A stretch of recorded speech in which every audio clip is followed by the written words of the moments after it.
Semua dengar kan? Dengar. Alhamdulillah. Dengar. Nota ni nampak ke tidak nota ni? Nampak. Nampak. Dah dapat juga nota?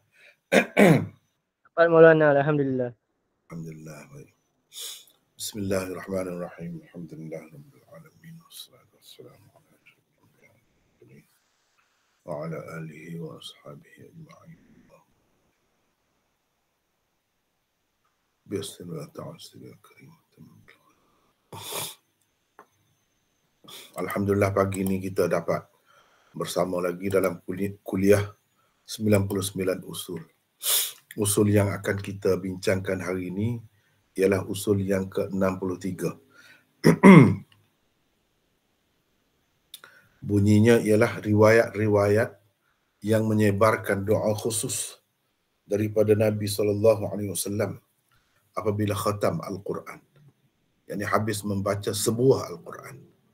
Dan yang menyatakan kelebihan doa khatam Al-Quran. Sama ada di dalam salat atau di luar salat. Tidak ada satu pun yang sahih. Baik yang diriwayatkan secara marfu' ataupun mauquf. Kebanyakannya adalah maudhu' atau dhaif yang tidak dapat ditampung kedhaifannya. Yang ini dhaif sangat. Hanya ada satu sahaja riwayat mauquf daripada Anas sahih. Ia menyebutkan Anas bin Malik radhiyallahu anhu pernah mengumpul anak pinaknya apabila hendak khatam Al-Quran di luar salat dan berdoa beramai-ramai, tetapi tanpa lafaz doa tertentu dan tanpa menyatakan apa-apa kelebihan berkumpul beramai-ramai pada ketika itu. Itulah usul ke-63. Ini doa khusus kononnya daripada Nabi SAW apabila kita habis baca Al-Quran. Semua sekali, sebuah Quran. Biasalah kita baca Al-Quran beberapa hari ataupun dalam masa sebulan ataupun setengah-setengah tu 2 bulan, macam-macam lah. Bila habis tu dia ada doa dan baca doa. Dan dia anggap doa itu doa Nabi. Kerana di dalam setengah-setengah kitab memang disebutkan sebagai doa Nabi SAW. Sejauh mana kebenarnya? Kalau doa itu dikaitkan dengan Nabi SAW, maka riwayat itu marfu'. Adakah riwayat marfu' itu sahih atau bagaimana? Begitu juga dengan riwayat mauquf yang dikaitkan dengan sahabat. Sahabat sebut gini. Betul ke tidak? Jadi mudah saja. Bila kita ingat usul ni, kita tahu semua. Tak ada satu pun yang sahih. Sama ada dikaitkan dengan Nabi SAW atau sahabat.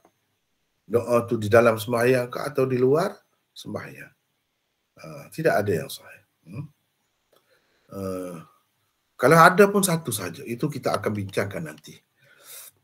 Kita akan bincangkan nanti insya-Allah dalam contoh ketiga atau keempat nanti.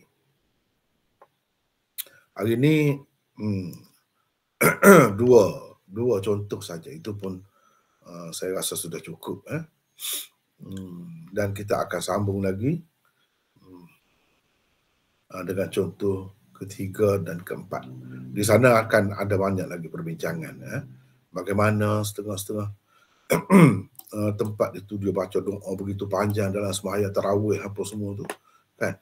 Sampai menangis-nangis tu macam mana? Apa kedudukannya? Adakah hadisnya atau asar sahabatnya? Jawabnya tidak ada sebenarnya. Tidak ada. Paling-paling yang ada pun Anas. Itu sahih. Anas panggil anak isteri dia berkumpul ramai-ramai bila nak habis dia khatam Quran, dia pun berdoa beramai-ramai. Kita nak ikut yang tu pun boleh juga, ikut yang tu pun. Jadi adakah tidak ada asasnya langsung daripada amalan salaf atau ada juga? Itu di situ terletak khilafnya. Kalau amalan salaf memang ada. Tapi kalau kita nak kata puncanya daripada Nabi SAW atau sahabat, itu tidak ada. Paling tinggi pun kalau ada, macam saya sebut itulah, satu saja. Daripada Anas. Itu sahih. Adakah boleh kita nak ikut dia? Boleh. Kalau nak ikut dia. Tetapi kebanyakan yang lain tak ada. Gitulah. Kalau nak ikut dia untuk nak menaikkan semangat, bagi semangat kepada anak-anak supaya belajar Al-Quran sampai khatam, kemudian kita buat jamuan, meraihkan dia. Jadi dia berasa macam diraihkan. Ya, boleh. Sekadar itu. Tapi kena ingat, doa daripada Nabi SAW secara khusus untuk khatam Al-Quran tidak ada. Tidak ada yang sahih. Tapi doa itu salah ke tidak? Kalau kita baca macam mana? Tak ada salah. Tak ada pun percanggahannya dengan mana-mana usul akidah dan syariat. Tetapi menganggapnya sebagai doa Nabi itu salah. Tak boleh. Tapi kalau kita ambil sebagai doa biasa, insya-Allah tak apalah mana-mana doa pun. Itu boleh saja. Boleh saja. Oleh kerana kita bincangkan tentang usul dirayah, itulah satu panduan mudah. Mana-mana yang hadir hari ini, begitu juga yang akan baca nota ini seterusnya, hendaklah maklum bahawa ini tak ada. Itu saja. Dari segi nak amal sejauh mana boleh, adakah ulama mengamalkannya, itu kita bincang kemudian.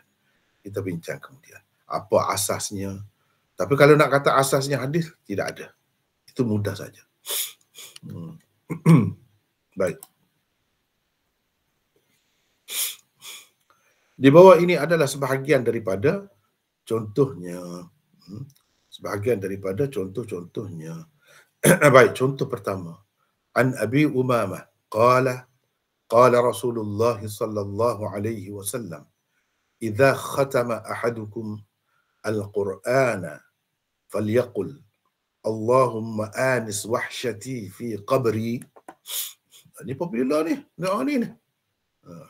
Bermaksud Abu Umamah meriwayatkan katanya, sesungguhnya Nabi SAW bersabda, apabila seseorang daripada kamu khatam Al-Quran, yakni habis membaca semua sekali Al-Quran, dia hendaklah mengucapkan, Allahumma anis wahsyati fi qabri, ya Allah tenangkanlah ketakutanku kepada kesepian di dalam kuburku.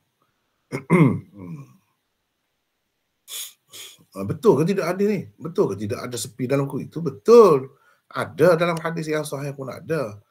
Tapi doa ini, sebagaimana di sini disebutkan, Nabi SAW bersabda. Itu yang jadi masalahnya. Nampak? Begitu ya. Ini rujukannya banyak. Banyak terdapat dalam kitab-kitab ni banyak. Tetapi di dalam kitab-kitab hadis maudhu' pun tersebut juga hadis ini. Tersebut juga. Tengok sini lah kalau nak tengok. Lepas tu boleh buat rujukan dalam Syamilah, mudah boleh cari. Baik. Komentar. 1. As-Suyuti di dalam Az-Ziyadat 'alal Mawdu'at, jilid 1 muka surat 124 menukilkan hadis contoh pertama di atas daripada Al-Hakim di dalam tarikhnya dengan sanad berikut. Dengan sanad berikut. Di sanadnya. Cuba perhatikan di bawah nama-nama tertentu tu saya garis menunjukkan perawi yang bermasalah. Di dalam sanad Al-Hakim ini terdapat 3 orang perawi yang cukup bermasalah. Pertama, Laith bin Muhammad.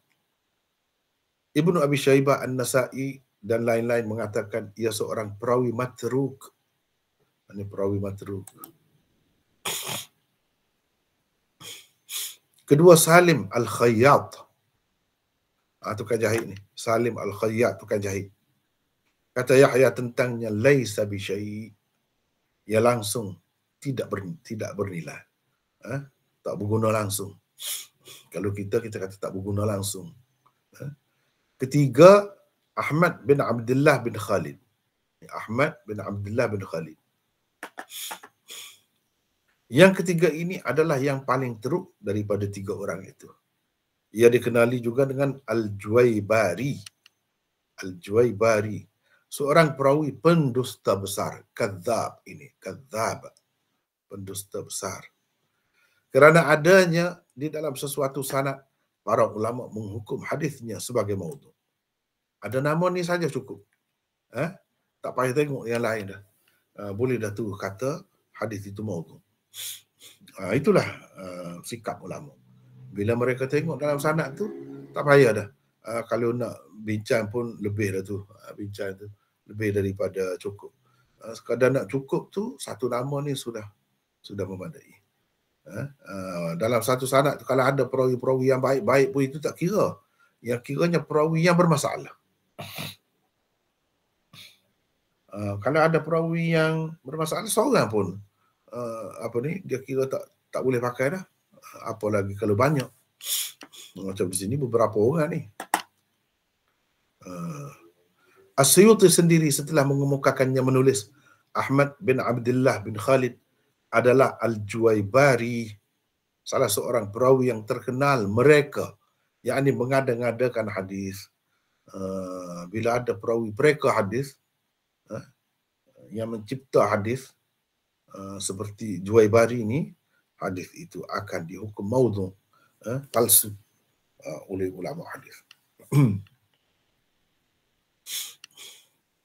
Salah satu contoh betapa teruknya perawi ini ialah apa yang dinukilkan oleh para ulama rijal hadis, bahawa apabila ia mendengar perselisihan ulama tentang sama ada Hasan Al-Basri pernah mendengar sesuatu daripada Abu Hurairah ataupun tidak, ia terus meriwayatkan. Haddatsana fulan titik-titik itu, qala haddatsana fulan, qala haddatsana fulan, begitulah, anin Nabi sallallahu alaihi wasallam annahu qala sami'a Al-Hasan min Abi Hurairah. Dia buat hadis terus. Bila ada orang dikata Hasan Basri ini tak sempat dengar apa-apa hadis daripada Abu Hurairah, dia tak sempat dengan Abu Hurairah. Ada yang kata dia sempat. Macam khilaf. Dia pun terus buat hadis. Buat hadis apa? Rasulullah kata. Rasulullah kata. Ni, Hasan telah mendengar daripada Abi Hurairah. Pelik kan? Hasan telah mendengar daripada Abu Hurairah. Siapa kata? Nabi kata. Padahal Hasan Basri ni sezaman dengan Nabi ke? Tidak. Jadi Nabi buat keputusan. Kira-kiranya kalau orang pakai cerita dia ni, Nabi sendiri kata dengar. Hasan dengar. Jadi habis, selesailah masalah. Kalah dah lah pihak yang mengatakan tak Hasan tak dengar daripada Abu Hurairah tu tak betul lah. Dia akan jadi gitulah. Berani dia tu. Padahal orang tak bercakap macam ni. Orang tak bercakap macam ni. Jahil tu. Teruk tu. Orang yang tak reti saja bercakap macam tu. Dan orang yang boleh terima begitu pun orang tak reti juga. Seperti ada kan tersebar di kalangan kita sekarang ni, kononnya Nabi ditanya oleh sahabat. Ditanya oleh sahabat, adakah Nabi berasa tak puas hati lah dalam hidup dia ni? Apa-apa tak puas hati dengan apa-apa. Kononnya Nabi kata, ada dia tak puas hati sebab dia tak sempat dengan Imam Ghazali. Tidak sempat. Tak dan dengan Imam Ghazali. Jadi kan percakapan macam ni kan, memang menunjukkan kejahilan seseorang tu. Dia tak belajar langsung. Tak belajar langsung ni. Adakah Nabi nak bercakap macam tu? Tapi bagi buat-buat ni, dia kata apa salahnya Nabi boleh tahu kalau hari kiamat tu, alamat kiamat boleh dia sebut. Apa peliknya kalau Hasan Basri itu tabi'i? Dia boleh sebut, apa peliknya? Kalau nak main macam tu, tak ada pelik semualah. Tak ada pelik semua. Masalahnya kenapa orang lain pun tak ada riwayat macam tu? Tiba-tiba dia saja adanya. Orang lain lebih hebat lagi. Lebih hebat lagi daripada dia. Tokoh-tokoh lain. Kenapa tak ada pula meriwayatkan begitu? Jelas sekali ini menunjukkan karut dia tu. Ini ada di dalam Mizanul I'tidal, Lisanul Mizan dan lain-lain. Sebutkan cerita ni. Begitu teruk Al-Juwaybari tadi. Dia boleh reka hadis. Tiba-tiba. Begitu. Untuk apa ni? Memutuskan, menyelesaikan pertikaian yang berlaku. Bila dah Nabi sendiri kata, Hasan dengar, daripada Abu Hurairah habislah cerita. Ni punya tu.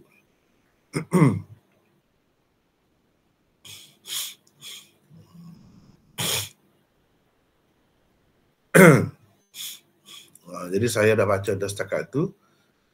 Saya nak minta sesiapalah pula baca, sambung. Silakan, siapa nak baca? Silakan. Siapa nak baca?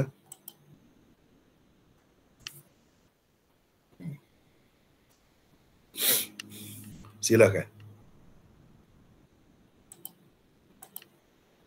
Saya baca Maulana.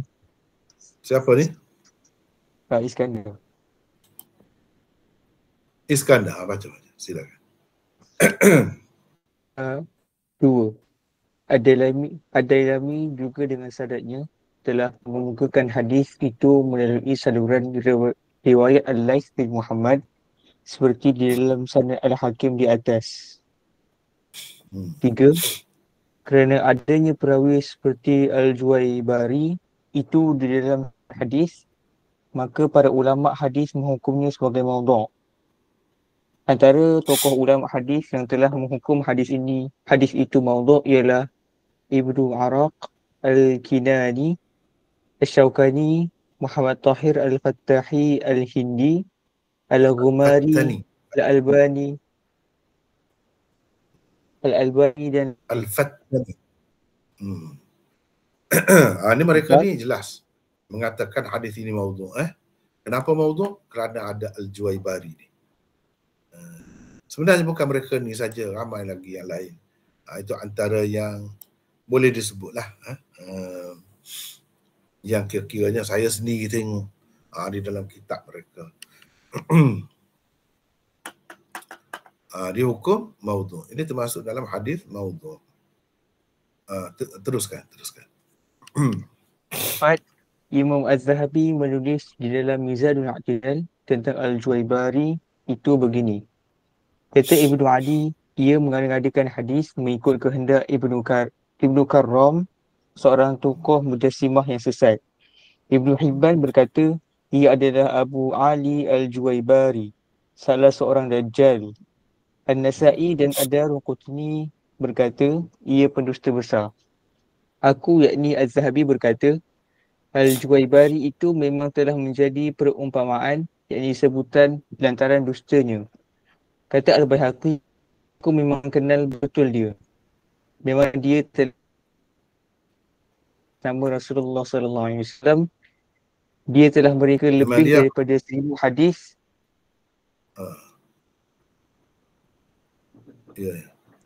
Ini saya rasa terlangkau ke apa ni?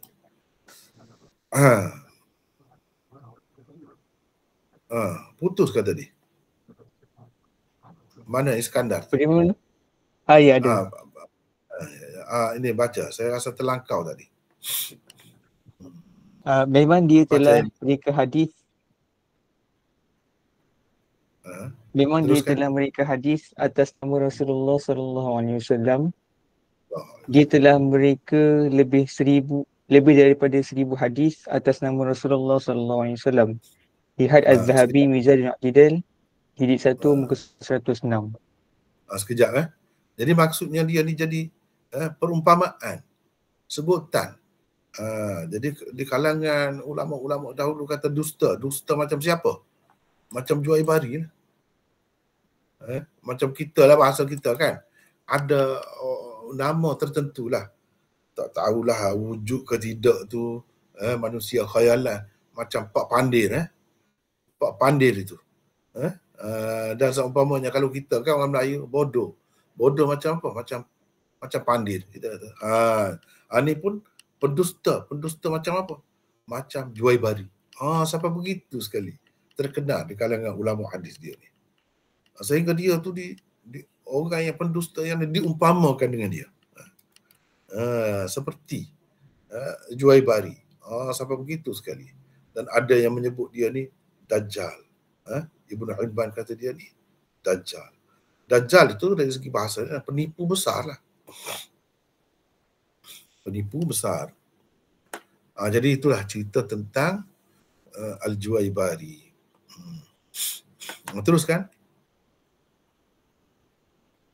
Ibnul Jauzi di dalam kitabnya Ad-Du'afa wal Al-Matrukin pula menukilkan kata-kata Ibnu Hibban tentang Al-Juwaybari dan Muhammad bin Tamim As-Sa'di begini. Barangkali mereka berdua telah mengada-adakan sebanyak 100,000 hadis atas nama Rasulullah SAW dan asar atas nama sahabat dan tabi'in. Ad-Du'afa wa Al-Matrukin jilid ketiga muka surat 95. Itu dari segi saya nak ejak Rumi tu Al-Matrukin gitu kan. Tapi kalau kita baca sebenarnya yang Arab dia Ad-Du'afa wal Matrukin gitu bacanya. Gitulah, cuma ini sebab Rumi gitulah. Kalau kita kata wal Matrukin kita ejak begitu WAL boleh juga. Cuma saya nak bagi nampak alif lam tu sebab itu al begitu. Asalnya alif lam tu kalau dalam bahasa Arab. Tak apalah. Saya nak minta orang lain pula lah baca siapa. Kita bergilir-gilir tak penat sangat. Silakan, siapa nak baca pula? Assalamualaikum. Waalaikumsalam. Siapa ni? Saya Cikgu Rashid ni, Bandar Baru, Kedah. Bandar Baru Kedah, Bandar Baru Kulim ke Bandar Baru? Ya, betul. Ya. Silakan. Nombor 5.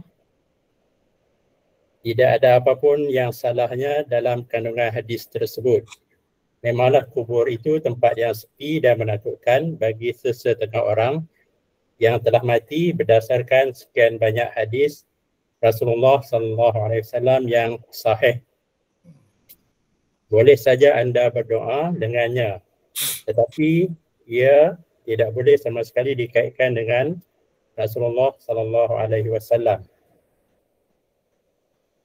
Begitulah halnya hadis maudhu' dan hadis yang dhaif sangat.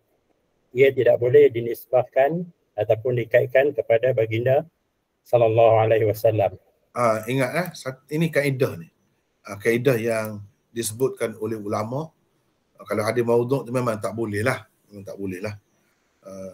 Begitupun kalau lafaz dia tu tidak bercanggah dengan akidah Islam, dengan usul syariat, boleh lagi kita guna. Boleh. Kita nak buat sendiri pun, itu sebenarnya lebih baik lagi daripada menggunakan hadis maudhu'. Andai kata kandungan itu tidak bercanggah lah.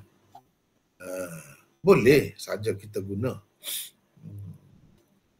Tapi kalau hadis yang dhaif sangat, dia rendah sikit, tidaklah seteruk hadis maudhu' tu. Walau bagaimanapun boleh dipakai dengan beberapa syarat. Antara syaratnya kita tidak boleh kaitkan dengan Nabi SAW. Satu. Yang kedua, kita tidak boleh menganggap dapat pahala dengan kita baca atau kita buat itu. Tak boleh. Dan yang ketiga, kita tidak anggap benda ni memang daripada Rasulullah SAW. Memang terbukti daripada Rasulullah. Tidak terbukti. Jadi itulah dengan beberapa syarat tadi. Boleh sekiranya tidak bercanggah. Kalau bercanggah tak boleh lah. Dan biasanya ada bercanggah tu di mana-mana. Yang sebenarnya kita tak payah pakai lah. Kalau orang yang pandai betul mungkin dia boleh tengok lah tempat mana ada percanggahan, tempat mana tak ada. Kalau dia nak tukar bahagian-bahagian tertentu, misalnya tempat-tempat tertentu dia nak tukar dengan perkataan lain, boleh. Tapi kepada orang biasa saya rasa mungkin susah sikit. Macam mana dia nak pasti di mana salah, di mana tak salah? Macam mana kita nak menilainya? Yang senangnya tak payahlah. Apalagi hadis-hadis yang sahih, yang hasan kan banyak. Yang tu pun sebenarnya kalau kita perhatikan tak sempat dah kita nak amal. Tak sempat sebenarnya. Jadi lebih baik yang tu lah. Tak perlu dah pakai yang ni.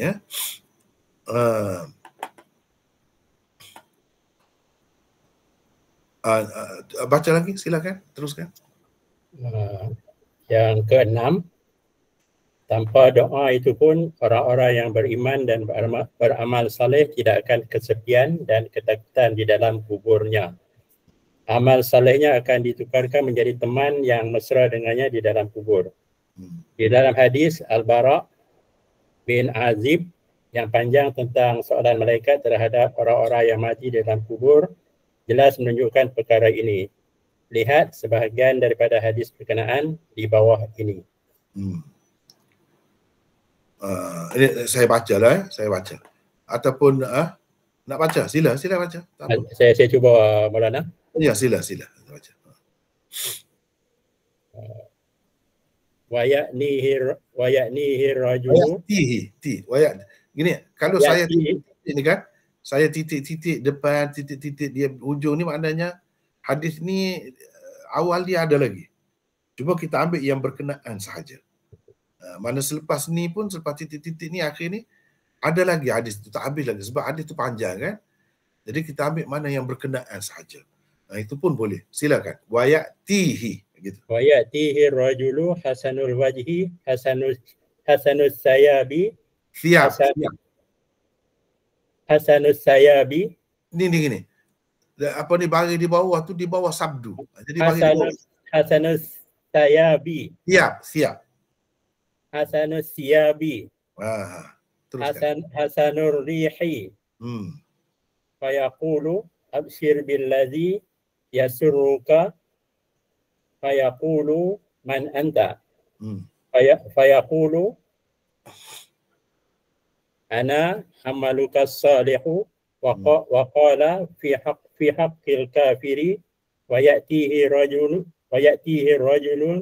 qabihul wajhi qabihus siyabi muntinur rihi fayaqulu abshir billadhi yasu'uka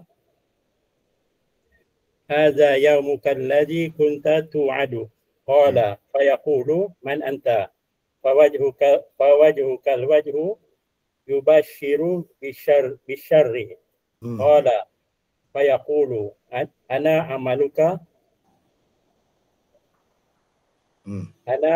al-khabisu. Ya. Teruskan. Bermaksud dan datang kepadanya orang yang mati, orang yang kepadanya maksudnya nya tu orang yang matilah maksudnya. Teruskan. Dan datang kepadanya iaitu orang yang mati, orang yang comel wajahnya, cantik pakaiannya dan wangi baunya. Dia berkata, terimalah berita yang menggembirakanmu. Maka si mati bertanya, siapa engkau? Dia menjawab, akulah amal salehmu. Tentang orang kafir pula Nabi SAW bersabda, dan datang kepadanya, yakni orang yang mati, orang yang jelek wajahnya. Hilang Ustaz je. Ya. Lari pula ni muka surat ni. Muka surat apa? Ni. Nampak di apa tu? Saya baca tablet saya ni. Oh. Tersentuh. Ini muka surat 317. Ya, 17. Ya.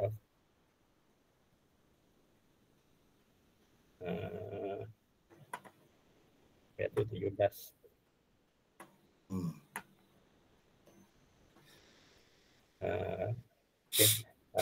Seorang yang jelek wajahnya, huduh pakaiannya dan busuk baunya. Dia berkata, terimalah berita yang menyusahkanmu. Inilah hari yang dijanjikan kepadamu.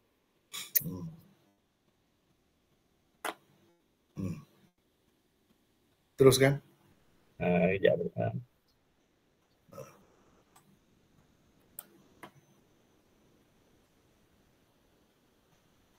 Kata Nabi SAW, Sallallahu alaihi wasallam. maka dia si mati bertanya, siapa engkau?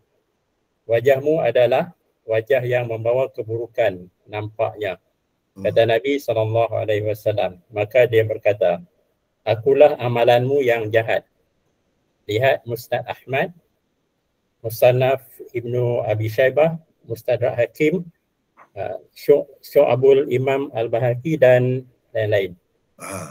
Jadi ini contoh hadisnya. Memang ada cerita manusia di dalam kubur ni bila mati memang dia kesepian. Itu ada dalam hadis yang sahih. Ini hadis ni sahih. Tetapi doa tadi minta hilangkan kesepian dalam kubur itu dikatakan daripada Nabi SAW itu tidak benar. Yang itu tidak benar. Dari segi tak payah doa tu pun. Kalau orang tu memang dia beriman dan beramal soleh, dengan sendirinya amalan dia tu akan menenangkan dia, akan menghilangkan kesepian dia. Macam orang mari dekat dia tu. Dia alam itulah, dia alam barzakh itu. Orang yang cantik wajahnya, cantik pakaiannya, baunya wangi, dan duduk bercakap dengan dia. Itu inilah dikatakan teman di dalam kubur. Setengah-setengah masyarakat kita tu dia ada amalan khusus dipanggil sembahyang teman. Biasa dengar ke tidak? Sembahyang teman. Tak biasa. Orang-orang zaman dahulu memang dia banyak mengamalkan ni. Dia ada sembahyang teman. Untuk orang yang mati tu, orang yang hidup ni sembahyang untuk dia supaya jadi teman untuk dia dalam kubur tu. Jadi agaknya cerita-cerita yang daripada hadis sahih ni juga tersebar di kalangan masyarakat. Kira-kiranya orang dalam kubur tu memerlukan teman untuk menghilangkan kesepian dia. Tetapi sebenarnya tak perlu kepada sembahyang itu. Orang lain sembahyang tak jadi. Dia kena orang yang mati itu sendiri ada amal soleh. Dengan sendiri yang dia mari. Walaupun tak ada sesiapa pun sembahyang teman untuk dia. Ataupun tak ada sesiapa pun doa untuk dia, atau dia sendiri pun tak berdoa dengan doa tadi pun, dia akan dapat teman itu. Dan itu memang ada di dalam hadis yang sahih. Tak perlu kepada orang lain sembahyang dengan sembahyang yang dinamakan sembahyang teman. Itu sebenarnya suatu yang bid'ah dalam masyarakat ini. Tak pernah Nabi SAW ajar, tak pernah Nabi SAW buat begitu. Tiba-tiba, tapi sekarang ni agak kurang dah tu. Alhamdulillah lah, bila ditegur lama-lama, bukan seorang yang tegur, lama-lama dia berubah lah. Begitulah keadaannya. Sesuatu amalan dalam masyarakat ni, adalah orang yang bawa tu. Kemudian dia amal turun-temurun. Sebenarnya tak perlu semua itu. Tak perlu. Apabila seseorang itu beriman dan beramal soleh dengan sendirinya, dia akan ada teman dia di dalam kuburnya. Kubur tu maksudnya tidak mesti kubur yang kita faham tu. Maksudnya di alam barzakh. Mungkin dia tak ada kubur pun. Misalnya orang mati ditelan ikan misalnya dalam perut binatang buas misalnya dan sebagainya, itu alam barzakh lah tu. Kubur tu biasanya bila orang mati dikebumikan di situ. Pada hakikatnya roh dia telah berada di alam barzakh. Mana alam barzakh tu keadaannya berdasarkan gambaran hadis yang sahih ni suatu tempat yang sepi dan tempat yang menakutkan. Jadi oleh kerana ada berdasarkan hadis sahih perkara itu disebutkan, maka adalah doa seperti tadi, minta supaya Allah SWT hilangkan kesepian, hilangkan ketakutan itu dalam kubur itu. Jadi siapa tak nak hilang kesepian tu, jadi tenang di dalam kubur, semua orang nak kan. Jadi masing-masing bacalah doa tu. Gitu. Padahal tak baca pun dapat juga. Yang pentingnya ada iman dan amal soleh. Baiklah. Seterusnya kita pergi kepada contoh kedua. anna an-nabiy sallallahu alaihi wasallam kana yad'u 'inda khatmil Qur'an. Allahumma arhamni bil Qur'an waj'alhu li imama waj'alhu li imaman wa nuran wa hudan wa rahmah.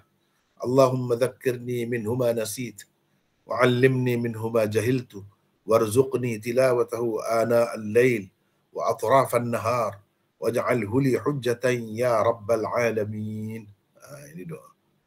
Bermaksud sesungguhnya Nabi SAW selalu berdoa ketika khatam Al-Quran. Yang ini habis membaca semua sekali Al-Quran. Bukan ketika habis baca sikit-sikit itu, tidak.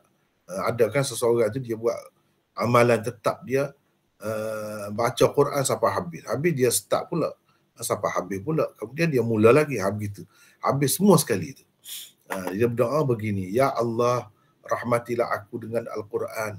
Jadikanlah ia ikutan cahaya, petunjuk dan rahmat bagiku.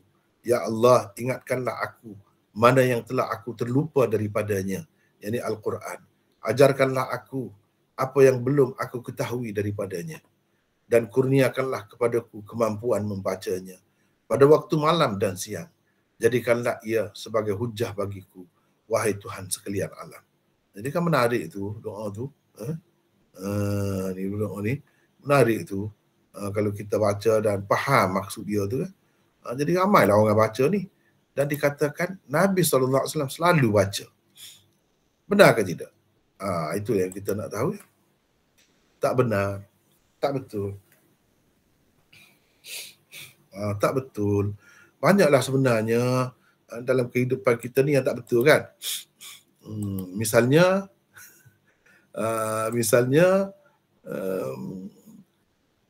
berlega dalam masyarakat, orang sakit benda ni tak boleh makan benda ni misalnya. Tak ada pasal-pasal dia tak makan. Padahal dia boleh makan pun. Sebab dia percaya kepada cerita. Orang kata tak boleh. Dia pun tak makan lah. Contohnya.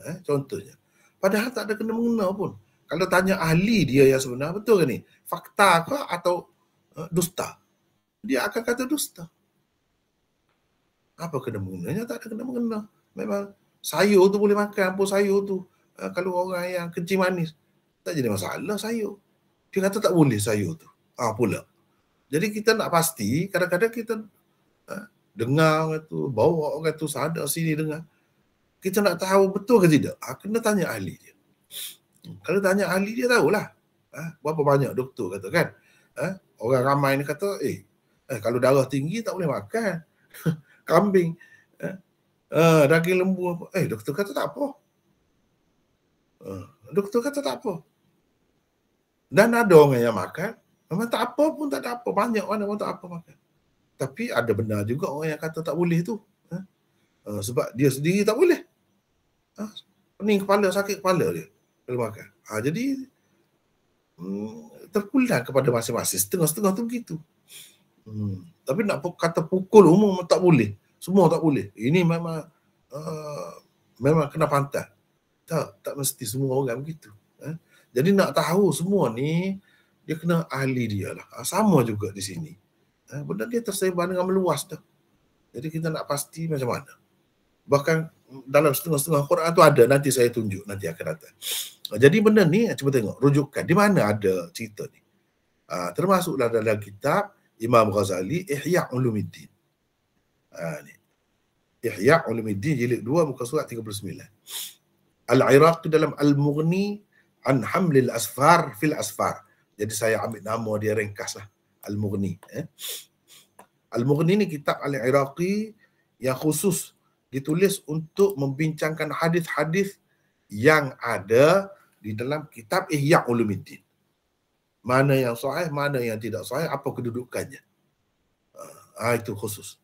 Dalam setengah-setengah cetakan Ihya itu, dia dicetak bersama. Kitab Al-Iraqi ni di bawah. Siapa Al-Iraqi ni? Guru kepada Hafiz Ibnu Hajar Al-Asqalani. Mana tokoh besar lah dalam hadis. Dia menilai. Dia sebut. Jadi dengan sebab itu setengah-setengah orang kan. Sebab dia minat sangat dengan kitab Ihya Ulumuddin. Memang bagus pun, banyak kandungan yang bagus, tak rafi tu. Tapi sampai dia marah kalau orang kata ada dalam Ihya tu hadis dhaif pun. Apa lagi kalau nak kata maudhu'. Inilah orang ramai ni kadang-kadang dia jadi gitu. Dia jadi gitu. Padahalnya kalau baca sikit dah tahu tu. Berapa ramai ulama-ulama yang mengkritik ataupun menjelaskan kedudukan hadis dalam Ihya itu. Bukan seorang dua, ramai. Termasuklah Hafiz Al-Iraqi ni. Ni Hafiz hadis ni, bukan orang biasa. Murtada Az-Zabidi. Ni syarah Ihya. Ithafus Sadatil Muttaqin. Ni syarah Ihya Ulumuddin. Tajuddin As-Subki dalam Tabaqat Asy-Syafi'iyyah Al-Kubra. Dalam Tabaqat Asy-Syafi'iyyah Al-Kubra tu dia masukkan sejarah hidup tokoh-tokoh besar dalam mazhab Syafi'i.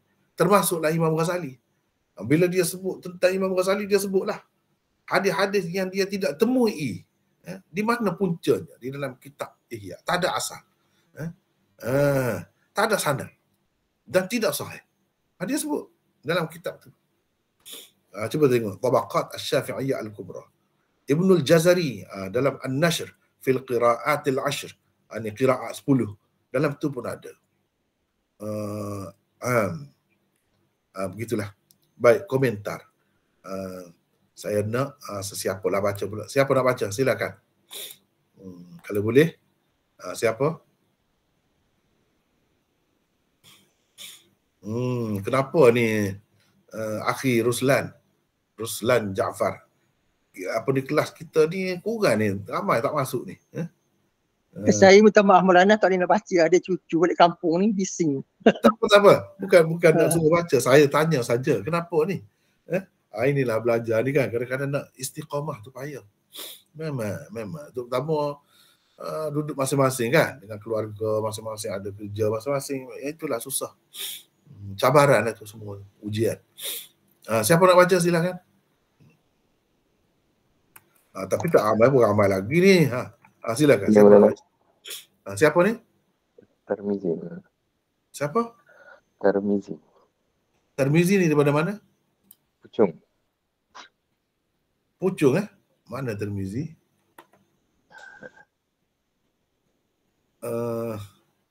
Boleh saya kenal ni? Muhammad Tarmizi ya. Okey, silakan. Okay. Komentar. Nombor 1, hadis contoh kedua di atas telah dikemukakan oleh Imam Al-Ghazali, Al-Iraqi, Ibnu Al-Jazari dan lain-lain dengan sedikit perbezaan pada lafaznya. Al-Ghazali mengemukakannya tanpa sanad, tetapi Al-Iraqi telah mengemukakannya berkata ia diriwayatkan oleh Abu Mansur Al-Muzaffar bin Al-Husain Al-Arjani di dalam Fadail Al-Quran dan Abu Bakr bin Al-Dahak di dalam Syama'il. Kedua mereka meriwayatkannya melalui saluran Abu Zar Al-Harawi daripada riwayat Daud bin Qais secara mu'dal. Teruskan. Nombor 2, Ibnu Al-Jazari juga menyebutkan sama seperti apa yang disebutkan oleh Al-Iraqi itu. Cuma beliau menambahkan sedikit lagi keterangan tentang kenapakah ia dikatakan mu'dal dan siapa Daud bin Qais itu. Kata beliau, ini adalah hadis mu'dal kerana Daud bin Qais Al-Fara Al-Dabbaq Al-Madani adalah tabi'in. Beliau meriwayatkan hadis daripada Nafi bin Jubair bin Mut'im dan Ibrahim Mut'im dan Ibrahim bin Abdullah bin Hunain. Orang yang meriwayatkan hadis daripadanya pula ialah Yahya bin Sa'id Al-Qattan dan Abdullah bin Maslamah Al-Qanabi. Daud bin Qais adalah seorang yang thiqah, soleh lagi abid. Beliau seangkatan dengan Malik Itu maksudnya ahli ibadat lah, ahli ibadat. Ya, teruskan. Beliau seangkatan dengan Malik bin Anas, Imam Muslim. Imam Muslim ada mengambil hadisnya untuk kitab sahihnya. Saya tidak mengetahui ada hadis lain diriwayatkan daripada Nabi SAW selainnya. Ketiga, penulis tidak dapat melihat sendiri kitab Fadail Al-Quran karangan Abu Mansur. Mansur.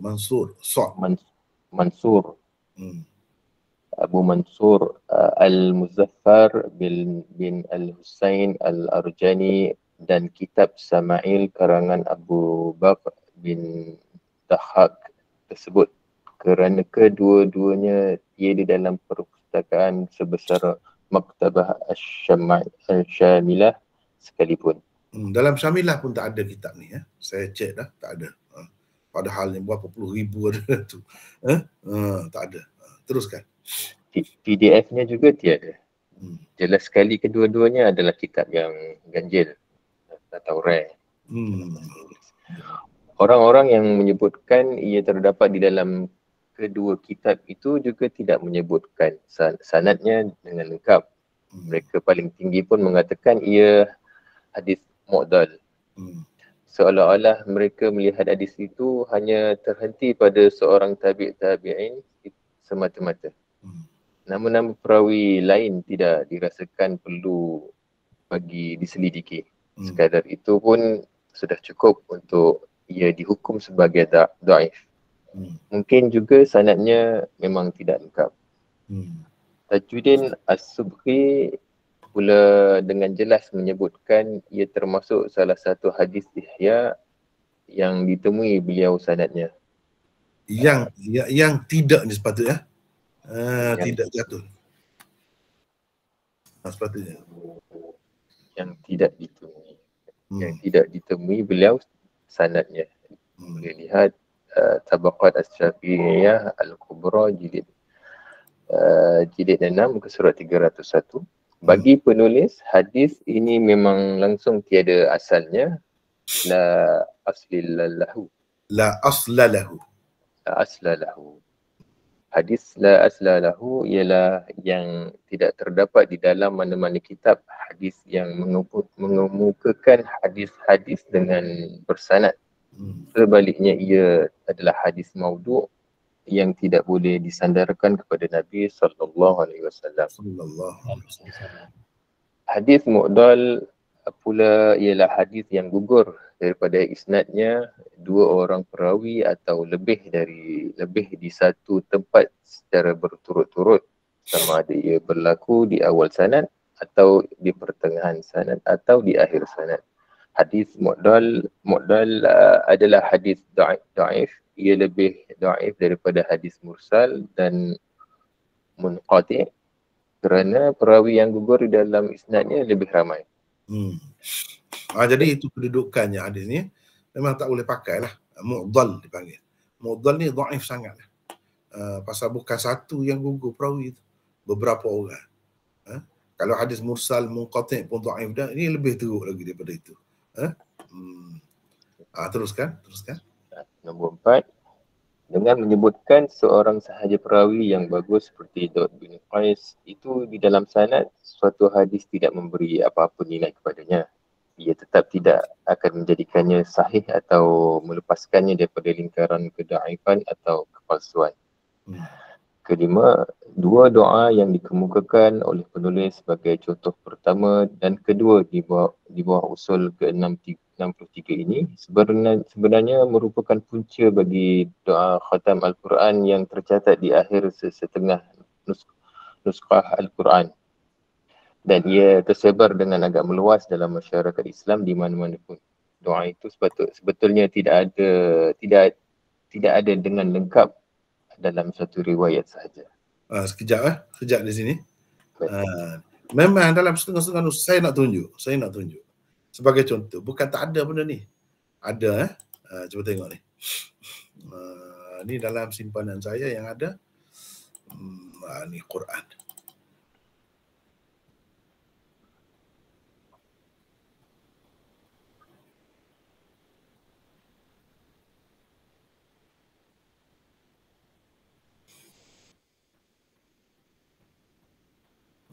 Sekejap saya tutup ni. Banyak lagi.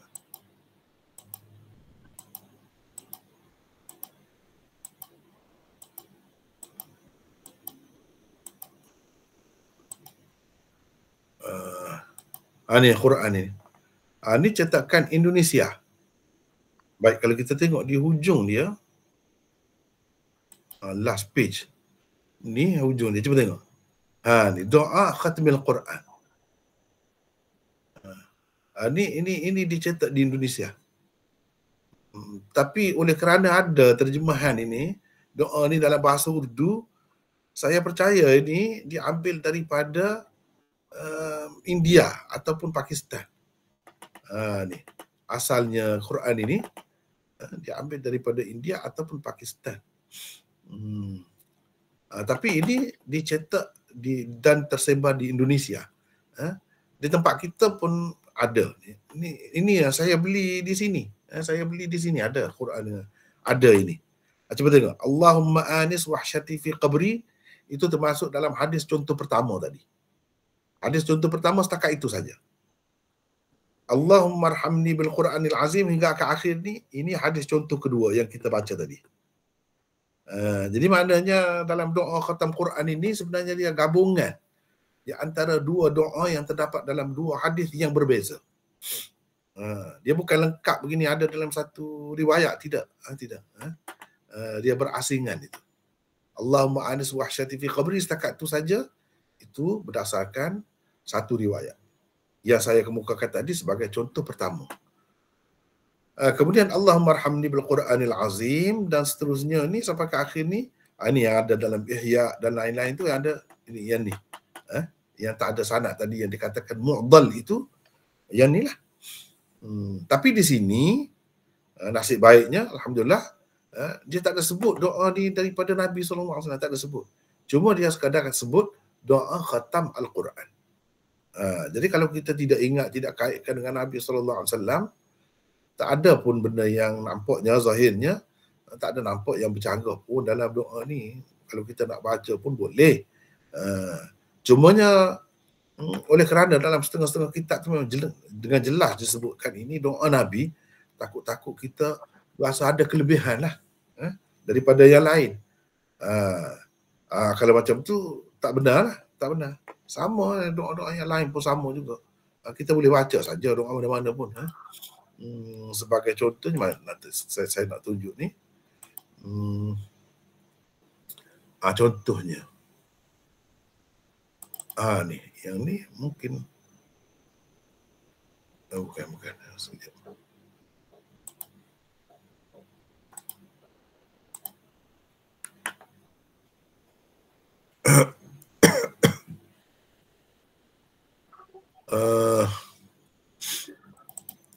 Contohnya ini. Ini di akhir. Di akhir ni ada doa juga.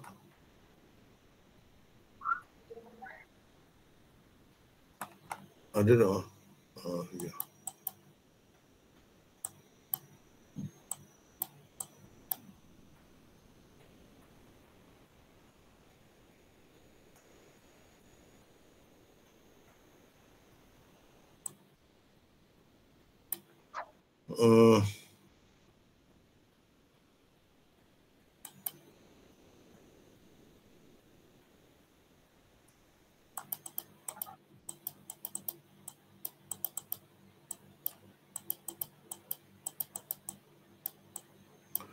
Di sini pun ada doa. Kita tengok sekejap. Mana yang saya tengok?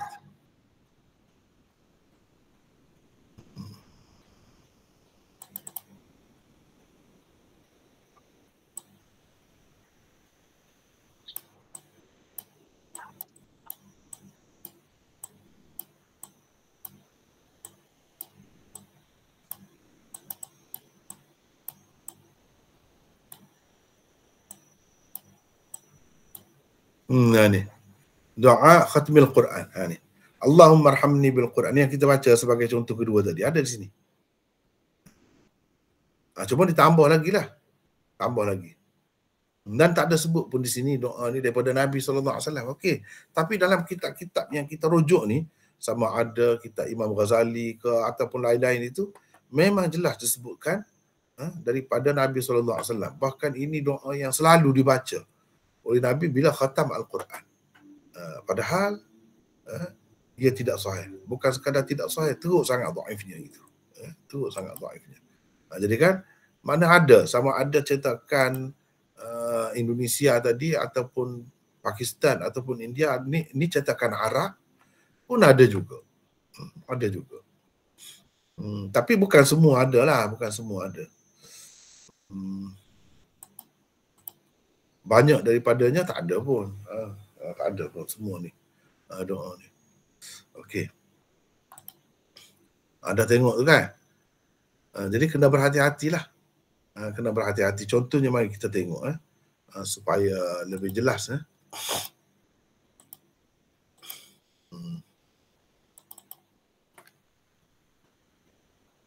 Supaya lebih jelas.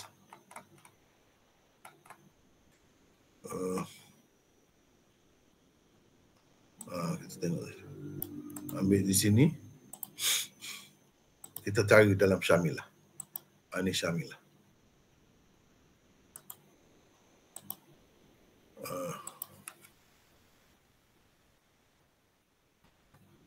Ya. Ulumuddin. Ya Ulumuddin ni contoh. Ya Ulumuddin.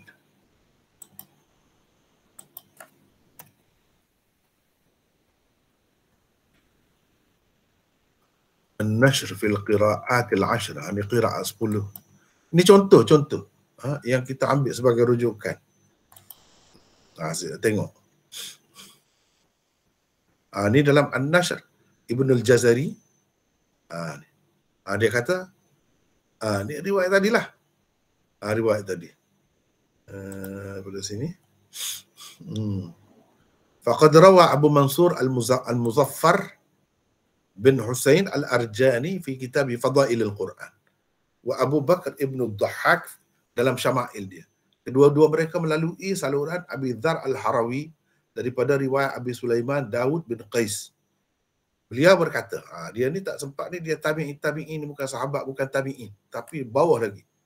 Dia kata, kana Rasulullah sallallahu alaihi wasallam yaqul 'inda khatmil Quran. Rasulullah sallallahu alaihi wasallam selalu baca doa ni ketika khatam Quran. Allahumma arhamni bil Quran dan seterusnya. Ini dia sebut, Al-Jazari sebut hadithun mu'dal. Yang saya petik tadilah di sini. Baik, kita tengok. Ihya Ulumuddin.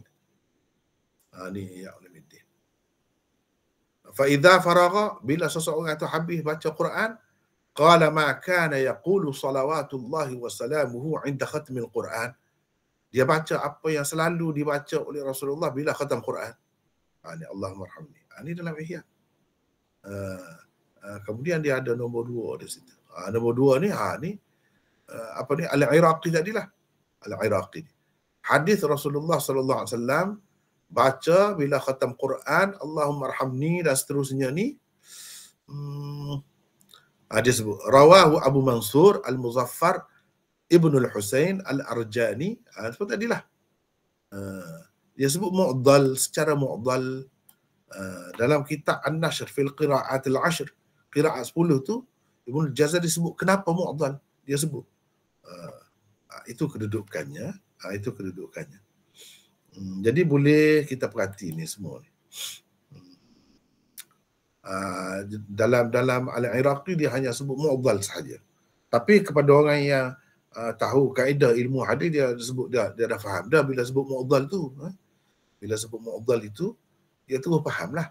Jadi untuk tengok benda ni boleh dilihat sini umpamanya buku saya yang kita sudah cetak dah tu, 99 usul jilid pertama yang kita duduk belajar sekarang ni. Ini jilid kedua sebenarnya, termasuk dalam jilid kedua.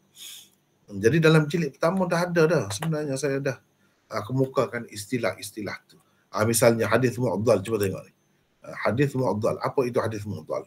Hadis yang gugur daripada isnadnya 2 orang perawi atau lebih di satu tempat secara berturut-turut. Sama ada di awal sanad, di tengah sanad ataupun di akhir sanad. Hadis muddal lebih dhaif daripada hadis mursal dan munqati', kerana perawi yang gugur di dalam isnadnya lebih ramai. Hadis musalsal pun dia ada, saya bagi istilah di akhir jilid pertama, istilah hadis. Boleh tengok di sinilah macam mana tentang hadis muddal apa semua tu. Baik. Ini ada, memang ada. Cuma nasib baiklah dalam Quran yang kita tengok tu dia tidak tulis. Ini daripada doa Rasulullah. Sebagaimana dalam kitab tempat rujukan tadi. Itu memang sebut dengan jelas daripada Rasulullah sallallahu alaihi wasallam. Itu tak betul lah. Tak betul.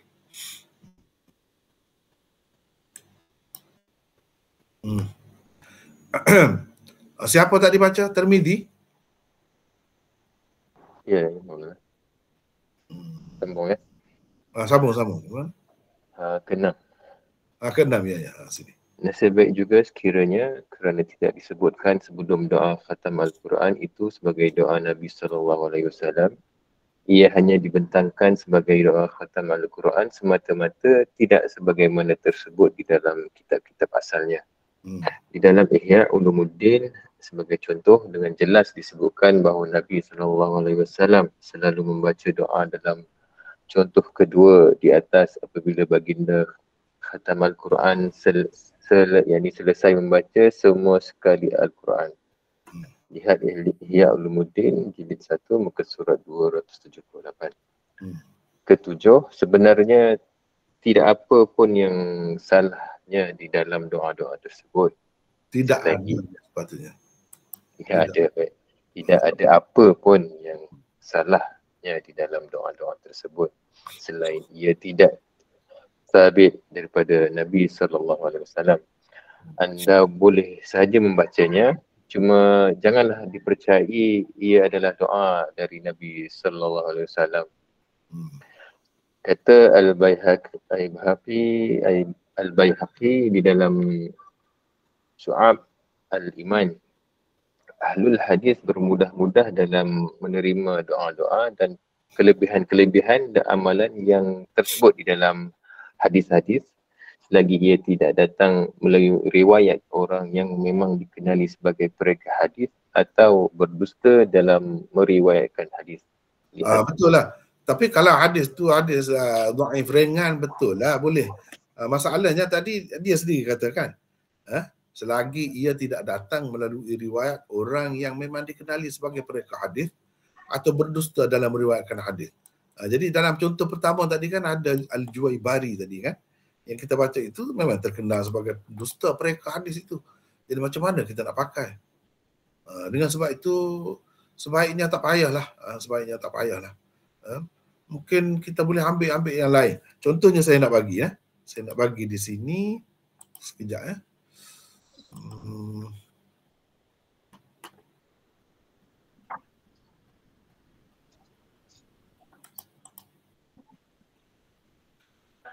Ni.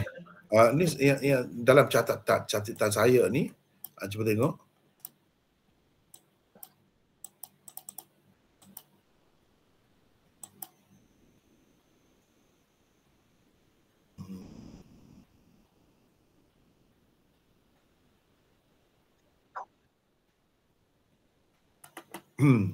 Ni cuba tengok. Macam-macam doa. Setengah-setengah orang yang baca Quran dia pilih daripada mana-mana doa Rasulullah SAW yang sabit daripadanya untuk dibaca ketika khatamnya. Sebagaimana Abul Qasim Asy-Syatibi berkata bila khatam Quran dia baca. Syatibi baca begini. Tapi ini pun tidak sabit ni, tidak sabit lah. Jadi dia kata yang sabit, mana yang sabitnya? Tak ada satu pun yang sabit daripada Rasulullah SAW kalau doa khatam Quran ini. Syatibi baca ni bukan yang dikatakan dalam hadis ni. Allahumma inna abiduk wa abna'u abidik wa abna'u ima'ik nawasina biyadik madin fina hukmuk adlin fina qada'uk adlun fina qada'uk nas'aluka Allahumma bikulli ismin huwa lak sammaita bihi nafsak atau anzaltahu fi syai'in min kutubik. Ini semua bukan doa Nabi. Doa yang dibuat oleh ulama, mereka rasakan sesuai untuk dibaca bila khatam Quran. Sakhawi kata, saya berdoa dengan doa ni, dia kata. Tapi dia tidak kata ini doa Nabi pun. Dan saya menambahkan lagi lebih daripada itu, kata dia. Saya menambahkan lebih lagi daripada itu. Jadi ini semua memang tersebut. Kalau tuan-tuan, hadirin dan hadirat, peserta-peserta sekalian nak tengok kitab yang paling baiklah saya rasa terkumpul tentang doa-doa khatam Quran. Sama ada yang marfu' ataupun yang mauquf, tengok, cari buku ni. Saya nak bagi. Cari sekejap. Ini buku ni. Ini namanya Al-Ajza'ul Hadithiyah. Ini kitab juzuk hadis. Juzuk ni nama kitab hadis yang mengumpulkan hadis tentang sesuatu perkara. Sebanyak mana hadis yang ada dikumpulkan setempat. Dia ada beberapa perkara lah. Beberapa perkara. Salah satunya marwiyat doa khatmil Quran. Apa-apa yang diriwayatkan sebagai doa khatam Al-Quran. Jadi di sini,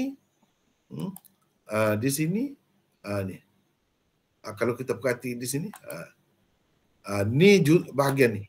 Bahagian riwayat-riwayat doa khatam Al-Quran. Sama ada di dalam sembahyang atau di luar sembahyang. Kita boleh tengok banyaklah riwayat dan dibincangkan dengan detail, kedudukannya apa, macam mana, dibincangkan dengan detail. Jadi kalau nak lebih detail, sila baca yang ni. Dan ini bagi saya yang paling lengkap lah setakat yang saya temui, terkumpulnya segala riwayat. Dan dia sebut mana yang diamalkan itu sebenarnya puncanya daripada amalan salaf kalaupun ada. Salaf. Tapi tidak pula dinukilkan doa mereka dengan pasti, tak ada. Cuma mereka berdoa selepas habis Quran. Jadi dengan sebab itu elok juga kalau nak berdoa. Gitulah. Gitu saja. Mengikut Al-Baihaqi ni, dia kata ahlul hadis memang tak kisah sangat lah kalau hadis tu dhaif, selagi dia tidak bercanggah. Tidak ada yang salah dalam tu. Kita boleh pun gunakan untuk berdoa. Boleh, tak jadi masalah. Tetapi takut banyak-banyak lah. Kalau yang tadi saya nampak tak ada apa pun yang salah. Boleh je. Cuma jangan dipercayai Nabi SAW buat begitu. Gitulah. Teruskan tadi Tirmizi. Nombor 8. Anda boleh saja memilih mana-mana doa khatam Al-Quran, baik yang dikatakan sebagai doa Nabi atau bukan doa Nabi, selagi ia tidak mengandungi sesuatu yang salah menurut akidah dan syariat Islam. Dalam bab ini tiada kelebihan doa ini yang dikatakan sebagai doa Nabi daripada doa orang-orang lain. Jadi kalau kita jangan anggap ni dikatakan doa Nabi, jadi lebih baiklah kita baca yang ni, kita pilih yang ni. Jangan. Tak ada, sama saja dalam bab ni. Sebenarnya tak ada satu pun yang sahih. Jadi tak perlulah kita rasa yang ni lebih baik kot sebab daripada Nabi ni. Tak ada. Bukan begitu. Teruskan. Kerana kebanyakannya adalah maudhu ataupun dhaif sangat. Tidak satu pun daripadanya bertaraf sahih, hasan ataupun sekurang-kurangnya dhaif ringan. Dhaif ringan tu dhaif yang tidak kuat lah. Tidak kuat. Mana kandungan dia tu elok, tak ada apa pun yang bercanggah. Cuma perawi dia tu kurang kuat ingatan dan sebagainya. Benda-benda gitu saja. Itu dhaif ringan. Kandungan dikatakanlah, kandungan dia pula tu tidak bercanggah dengan apa yang ada dalam Quran. Bahkan sesuai dengan apa yang ada dalam Quran. Itu dhaif ringan. Nombor 9. Ya. Oleh kerana doa-doa khatam Al-Quran itu tidak sabit daripada Nabi SAW, maka anda tidak dapat menemuinya di dalam kitab-kitab hadis yang masyhur dan muktabar seperti Sahih Al-Bukhari, Sahih Muslim dan lain-lain kitab sunan. Kerana Dalam ia juga Muwatta, dalam Musnad, dalam apa pun tak ada sebenarnya. Tak ada. Teruskan. kerana ia juga di dalam nuskah Al-Quran yang tersebar hari ini tidak terdapat doa khatam Al-Quran itu di akhirnya. Contoh ketiga. Jadi setakat tu lah. Jadi yang banyaknya dalam nuskah Al-Quran yang ada hari ini tidak ada. Sebab apa? Mereka dah sedar lah tu. Contoh kita tengok ya. Sekejap.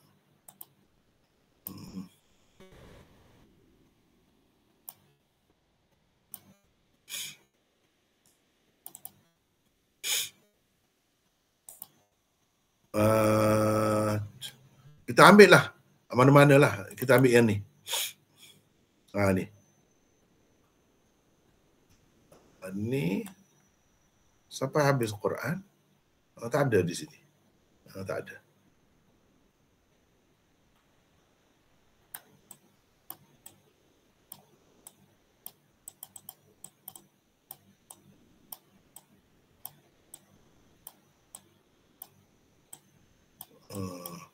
Alamat-alamat, tanda-tanda dalam Quran itu ada, tapi doanya tak ada di sini.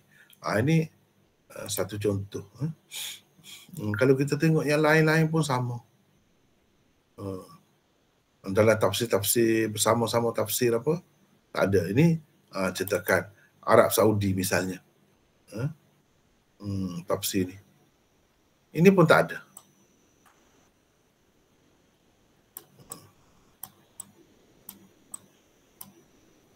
Habis gitu ya.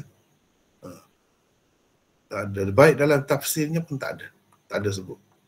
Ataupun di hujung Quran tu di bawah tu tak ada. Itulah yang saya sebut. Kebanyakan Al-Quran yang ada hari ini, alhamdulillah tidak ada benda ni. Dan bagi kita salah satu kaedah juga untuk nak mengesan benda ni ada asas ke atau tak ada asas, ada asal ke atau tidak ada asal, kita kena tengok benda tu ada ke tidak dalam kitab-kitab utama, kitab-kitab yang masyhur dan kitab muktabar macam Muwatta Imam Malik, Sahih Bukhari, Sahih Muslim, Sunan Abi Daud, Sunan Nasa'i, Sunan Tirmizi dan lain-lain lagi, Musnad Ahmad, Musnad Abu Daud At-Tayalisi, ada ke? Tak ada. Kalau benda ni memang betul lah amalan Nabi SAW, Nabi SAW ni khatam Al-Quran kiranya selalulah khatam Al-Quran, sentiasa khatam Al-Quran. Bahkan di akhir hayatnya dia bertadarus dengan Jibril itu 2 kali. Tak ada pula disebut. Kalau ada mesti dalam kitab-kitab yang sahih itu ada. Jadi kita kena tengok begitu. Itu salah satu penilai juga, penentu juga. Kalau ada pun dalam kitab yang ganjil sangat, sehingga dalam nak cari pun susah. Itu. Dan kalau bertemu pun sanad dia mu'dal macam tadi kan. Kebanyakannya tidak ada asasnya ataupun riwayat yang maudhu'. Dengan sebab itu kita tak boleh pakai. Tak boleh pakai. Tidak boleh dipertanggungjawabkan. Tidak boleh diyakini itu daripada Nabi SAW sungguh. Okey. Jadi saya rasa setakat itulah dulu untuk hari ini. Dan kita akan bincang lagi, ada contoh ketiga, contoh keempat insya-Allah. Tak habis lagi perbincangan tentang usul ke-63 ni. Wallahu a'lam. Jadi sekarang ni kita ada peluang untuk bincang semua yang kita belajar hari ini. Sama ada yang pertama tadi, kita kumpulkan semuanya, kedua-duanya di sini ya, untuk bincang. Ada kemuskilan ke apa, silakan. Ada apa-apa kemuskilan? Yang pertama tadi, Sahih Bukhari tadi dan yang ni. Maulana. Ya. Ada 2 kemuskilan tentang khatam Al-Quran ya. Kebiasaannya di majlis khatam Al-Quran dia ada SOP dia. Biasa dia baca mula-mulanya surah Ad-Duha, lepas tu habis dengan surah An-Nas. Keduanya lafaz sadaqallahul azim tu setiap kali selepas baca Quran. Itu je Maulana. Ya, itu kalau ada pun amalan salaf. Amalan salaf ada. Dan kalau kita nak buat sebagai galakkan, menaikkan semangat budak-budak sekadar tu boleh. Boleh, ada dibuat. Cuma nak kata daripada Nabi SAW ada buat, sahabat buat gitu, tak ada. Itulah dengan jelas. Kita menekankan hadis tu, kita tengok itu. Ada ke tidak daripada Nabi? Tak ada semua. Tak ada. Paling tinggi, paling baik pun amalan salaf. Itu nanti kita akan bincangkan dalam dalam 2 contoh lagi, insya-Allah. Saya akan kemukakan ulama yang pakai itu dia ambil di mana. Paling tinggi rujukannya salaf saja. Salaf itu pun tak jelas. Kaifiyat dia apa tu tak jelas. Cumanya ada berdoa selepas khatam Quran gitu saja. Lafaznya macam mana? Tak ada sebut juga. Kira-kiranya terbuka lah, bebas lah kita nak doa mana-mana pun ya. Ya. Ada lagi? Yang lain silakan. Assalamualaikum Maulana. Waalaikumsalam warahmatullahi. Saya Izara daripada Bukit Beruntung. Nak tanyalah, kalau macam Al-Quran Braille tu boleh pakai ke? Boleh ke dari segi hukum? Macam mana? Al-Quran Braille yang orang buta pakai tu. Dia boleh baca ke? Saya tak biasa. Maksud saya dia boleh baca. Al-Quran Braille kan dia kan isyarat yang untuk orang buta yang jari dia tu, tapi dia bukan pakai tulisan biasa Arab yang biasa kita pakai tu. Tu boleh pakai untuk orang buta. Dia ada ke dalam bahasa Arab? Yang saya tahu kalau tulisan Braille ni dia satu dia standard je satu dunia. Yang saya tahulah. Terjemahan lah. Terjemahan ke macam mana? Ada dalam bahasa Arab. Tulisan Braille. Ada bahasa Arab Quran Braille. Ada dan dia boleh baca dengan elok lah. Kalau baca dengan elok okey, tak ada apa lah. Misalnya dia sentuh gitu kan. Kalau dia terima, dia belajar dengan guru dan guru tu sudah ajar dengan baik, ataupun dia dengar syekh mana-mana baca, dia tunggu, okey, tak apa. Boleh. Sebab tu saya tak ada ke tidak dalam bahasa Arab tu. Sebab dia buta saja kan, dia boleh sebut kan. Dia bukannya orang yang kita kata bisu. Kalau orang buta, insya-Allah boleh kalau betul. Kalau baca terjemahan pun, kalau ada terjemahan dia itu sekadar terjemahan pun boleh. Tak ada jadi masalah. Tapi nak dapat pahala baca Quran yang disebut oleh Rasulullah SAW tu, kena baca Quran yang Arab tu, yang asal tu. Itu pernah tengok. Saya tak pasti, saya tak pernah jumpa pun yang ada dalam bahasa Arab tu, bila dia sentuh tu dia boleh baca tu seperti kita baca tengok begini. Kalau ada, baguslah. Satu perkembangan yang baik tu. Banyak membantu mereka. Ya.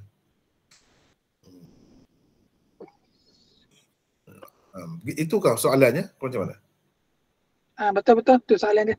Ya. Okay. Kalau terjemahan tak jadi masalah, boleh saja. Bahasa mana-mana. Ya. Maulana ni Cikgu Rashid ni. Ya, sila. Ni ada 2-3 perkara lah ni. Sebenarnya usul dirayat ni yang Maulana punya YouTube tu banyak pengaruh pada saya lah, dan saya memang terima kasih ada Maulana ni, banyak saya dengar. Sebab tu saya masuk kelas ni. Saya kata tak patut dengar di YouTube saja. Jadi saya masuk kelas ni dan saya harap dapat jumpa Maulana lah nanti bersemuka. Harapan saya, harapan besar saya. InsyaAllah. Antaranya saya bagi contoh pandangan tentang fitnah kalung Aisyah tu. Ya. Bila saya baca hadis Muslim, saya baca tu yang terjemahan lah. Saya kata, Nabi ni macam ini ke? Saya dalam keadaan tu saya boleh bertindak lebih baik daripada Nabi. Saya fikir tu. Lepas tu saya dengar ulasan Maulana kata hadis tu daif. Saya memang lega lah. Bila kata hadis tu daif. Dengan alasan inilah kan. Ya. Cumanya saya banyak dengar ni YouTube Maulana ni sebenarnya, dan juga Dr. Mazhar, Dr. Rozaimi. Cuma yang saya tak pernah dengar tentang tentang hadis Nabi ni, yang mana wahyu, yang mana bukan wahyu. Perbezaan tu. Saya belum pernah dengar tu Maulana. Kerana bukan semua hadis Nabi itu bukan semua wahyu. Kalau kita lihat daripada tindakan Sayyidina Umar lah. Contohnya perjanjian Hudaybiyah. Sayyidina Umar tak setuju. Perjanjian itu kan. Maksudnya pada pandangan Sayyidina Umar dia bukan wahyu lah. Menghantar Sayyidina Osman menemui masuk kota Mekah. Itu pun dibantah oleh Sayyidina Umar juga. Maksudnya tindakan itu bukan wahyu lah. Jadi saya tak pernah dengar lah. Mungkin saya kurang ilmu tentang membezakan hadis yang wahyu dan bukan wahyu. Iya. Dan saya. Ya. Ada lagi? Yang lain-lain tu tentang tadi yang kata-kata rare tu. Ini rare tu ada bahasa Melayu langka lah. Ini Indonesia. Apa? Tadi ada rare yang kata hadis rare. Yang dia tu. Rare tu dalam bahasa Melayu atau bahasa Nusantara ni langka lah. Langka Saya tak biasa dengar pula langka. Saya guru bahasa Melayu dah bersara dah lah. Oh gitu. Langka? Saya tak pernah langka. Oh. Rare. Langka, gitu. Langka, ya betul lah, langka. Oh. Ini kali pertama saya dengar. Alhamdulillah, terima kasih. Terima kasih. Langka. Kemudian pengalaman saya lah, dulu saya khatam Quran dulu tahun awal 70-an. Memang ada lah majlis khatam Quran ni dan saya baca lah doa tu. Ini Quran yang kita lama ya. Popular ni kan, doa ni popular kan? Yalah. Di kampung-kampung. Jadi tentang wahyu ke tidak wahyu tadi tu, kalau perkara-perkara yang berkait dengan ijtihad, memang itu tidak wahyu. Tetapi apabila Nabi SAW putuskan sesuatu, itu maknanya dia dapat wahyu lah. Sebenarnya dalam hadis tadi yang kita baca tadi kan, hadis yang ketiga di bawah bab tadi. Sekejapnya saya nak tengok langkah ni. Dalam kamus Dewan ni ada ke tidak? InsyaAllah ada. Langkah, jarang-jarang berlaku. JK ni apa ni? JK ni? Jawa ke apa? Jakarta ke apa? Jarang berlaku. Terjadi, ada dan lain-lain. Kelangkaan perihal atau keadaan langka. Alhamdulillah, terima kasih. Jadi yang tadi kan, hadis yang ketiga ni, dan di sini saya ada bincang sedikit. Kalau tengok di sini,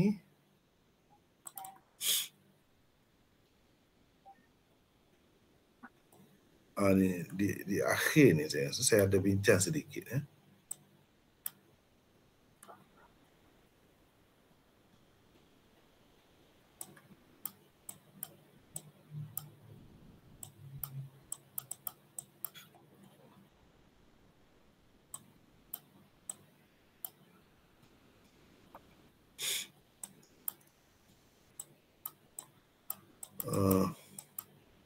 Tetapi di tempat lain ada lagi bincang. Ni di sini kan 266. Tapi kita tak bincang lagi, insya-Allah akan datang. Diwahyukan kepadaku. Cuba tengok saya. Bila Nabi sebut gini memang jelas wahyu lah. Memang jelas wahyu. Terutamanya benda dia di luar daripada jangkauan kita manusia. Kecuali dalam masalah-masalah yang boleh ijtihad, masalah duniawi. Itu boleh berlaku tidak wahyu. Nabi bagi pendapat dia ataupun pada pandangan dia. Tapi bila dia sebut begini, contohnya, diwahyukan kepadaku bahawa kamu benar-benar akan diuji di dalam kubur-kuburmu seperti atau dekat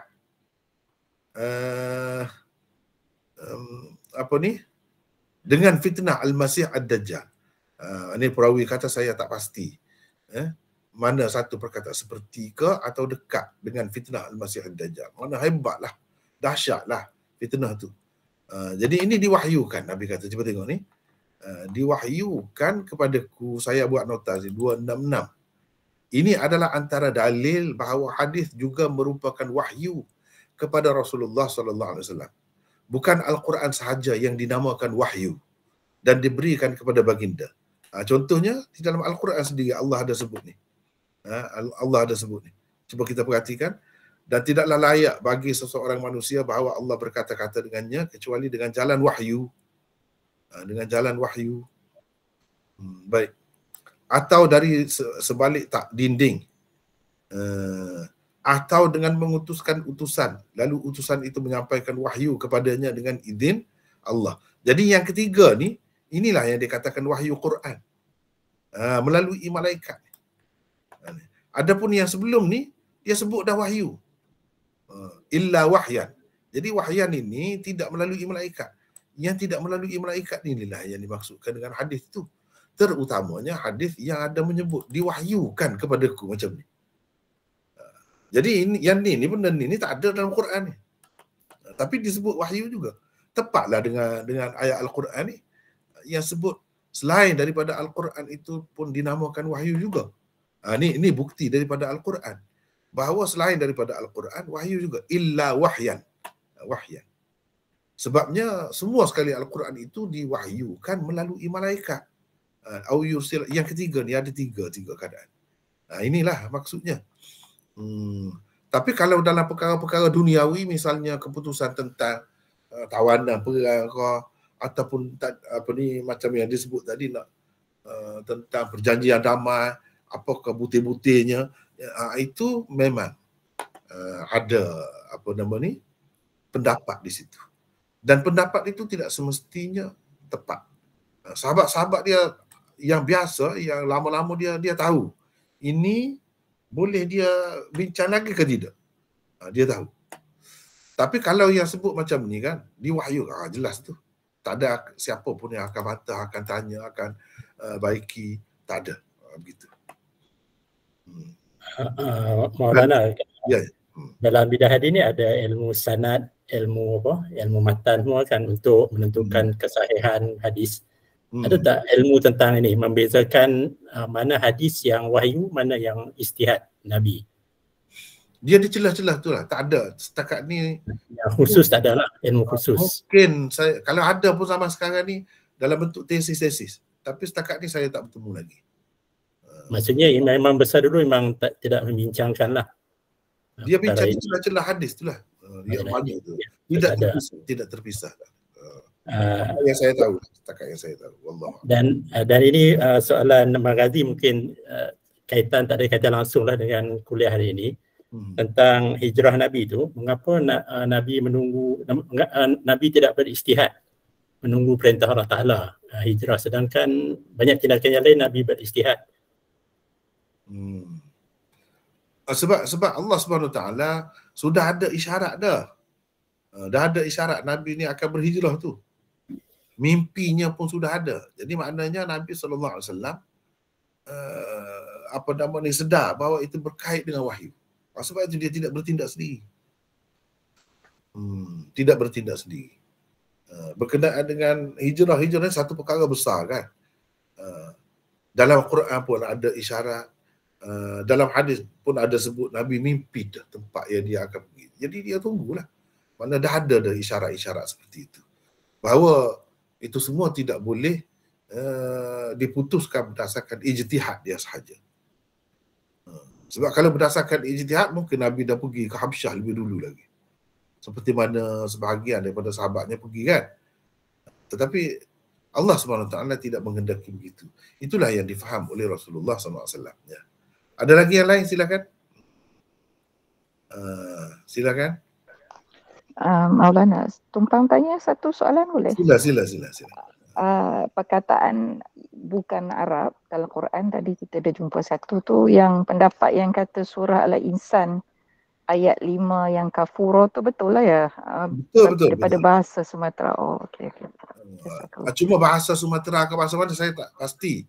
Sebab kafur itu kapur. Kapur itu dalam bahasa Sanskrit memang makna kapur. Jadi kalau Sumatera mana dulu dengan bahasa Sanskrit itu saya rasa dulu Sanskrit, wallahu a'lam. Itu pendapat Hamka, tak silap saya ada Maulana. Dia kata apa? Pendapat Hamka yang mengatakan perkataan kafur itu daripada bahasa Melayu. Kalau saya tak silap lah. Dan gitu. Taksir kita boleh tengok sekejap saya tengok, saya cek. Cek yang sebut tadi sekejap. Dia kata apa ya?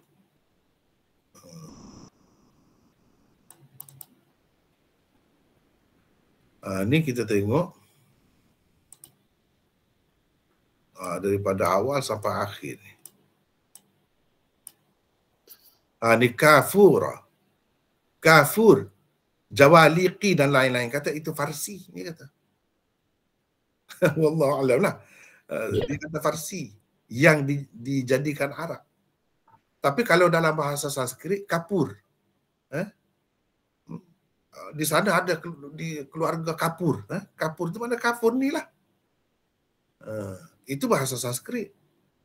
Tak tahulah yang mana, melalui mana. Tapi kalau berdasarkan ini, daripada kitab Itqan disebut jawaliqi dan lain-lain. Mana bukan seorang yang sebut. Kafur ini bahasa Farsi asalnya. Wallahu a'lam. Sebenarnya bahasa ni peminjaman bahasa ni. Betul. Dia bersilang-silang sampai tak tahu mana asal usul dia sebenarnya. Memang betul. Dia macam itu. Susah nak tentukan asal usul setengah. Susah, memang susah. Kemudian ni soalan yang mungkin tak hilang bersama Maulana ni. Ya. Hadis mu'dal tadi tu. Apa? Hadis mu'dal. Ya. Tentang gugur dua perawi tu, adakah syarat mesti berturut-turut dua perawi yang gugur tu, yang lebih tu? Ya, mesti. Mesti. Kalau tak berturut bukan mu'dal lah. Bukan. Okay, terima kasih Maulana. Ya, sama. Ni dalam buku jilid 1 yang sudah dicetak tu ada. Tentang hadis mu'dal, cuba tengok sini. Maknanya hadis mu'dal tu termasuk dalam hadis yang dhaif sangat juga. Ada lagi yang lain, silakan. Kita ada masa lagi sikit, insya-Allah. Orang lain?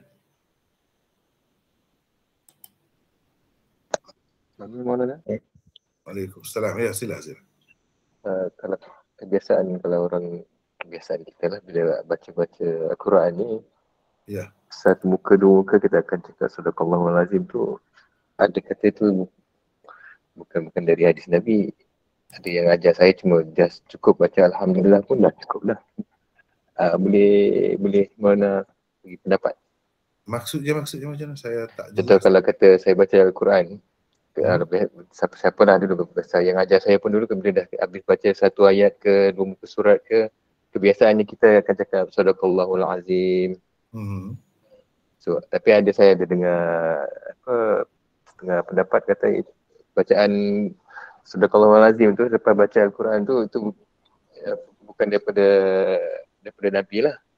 Oh tentu dah, itu memang tak ada pun daripada Nabi. Kalau nak ada pun amalan salah begitulah paling tinggi pun.